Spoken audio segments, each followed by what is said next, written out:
everyone, Forrest here in the Mitten State. I wanted to talk to you guys about some of my indoor plants. Well, this is a begonia, a trailing begonia, and I believe it's called Begonia Thelmae. I'm not 100% sure on that. I haven't seen it bloom yet, but it is a lovely little plant that I got from a really small cutting, probably just about that big. And I've let it grow and trimmed it back and added more to the pot. And I will continue to do that because I would like to have a nice full plant.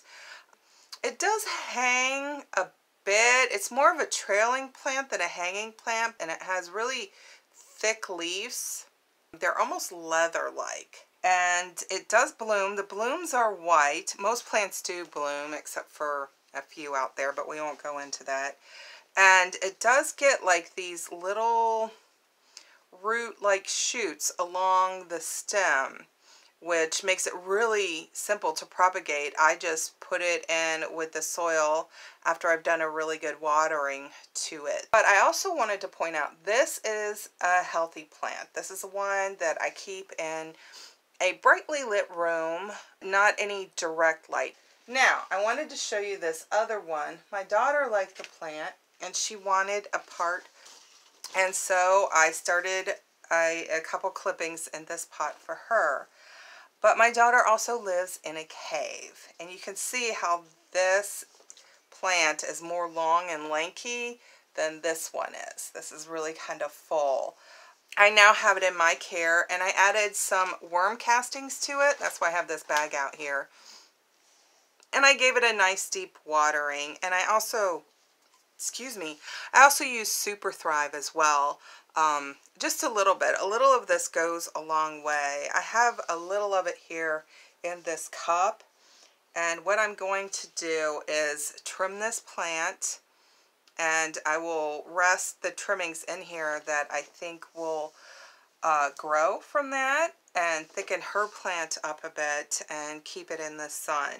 And you can see here, it kind of starts saving itself. It'll quit sending out nutrients and water to this part of the plant to save the rest of the plant. So I'm going to go ahead and help it out and nip that off there. This is a very wilty and a very rough looking trimming. So I'm going to trim it off there, and I'm going to rest it in here if it'll stay in there. Isn't this cute? This is a little egg cup. I love little vintage antique things. And I'm going to trim this plant back quite a bit. I'm going to do it here because these leaves look nice and healthy. That way I don't have to trim too many leaves off. And I'm going to continue to do this to this plant. Plants like to dry out in between waterings. They don't like to sit and get soaking wet. A few plants are okay with that.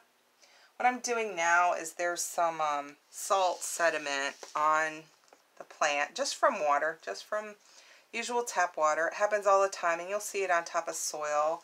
And if it's on the soil, you don't really have to remove the soil. I'll take the plant and I'll rinse it really good. I'll give it a really deep watering, and I'll make sure it's really dry before I do that deep of a watering. But look, here's another little leaf right here. So this guy's going to be just fine.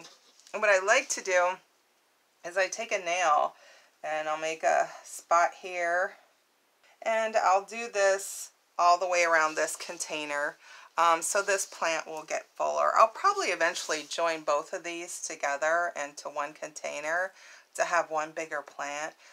And in this cup I have some more of the worm castings. You can find worm castings on Amazon, home store or hardware store. Some places have it, some places don't, I have found. This one I got online. It was quite expensive, but I have seen it for cheaper in stores. But it's a great thing to use on your house plants, just to top them off. Once a month, really, it's like,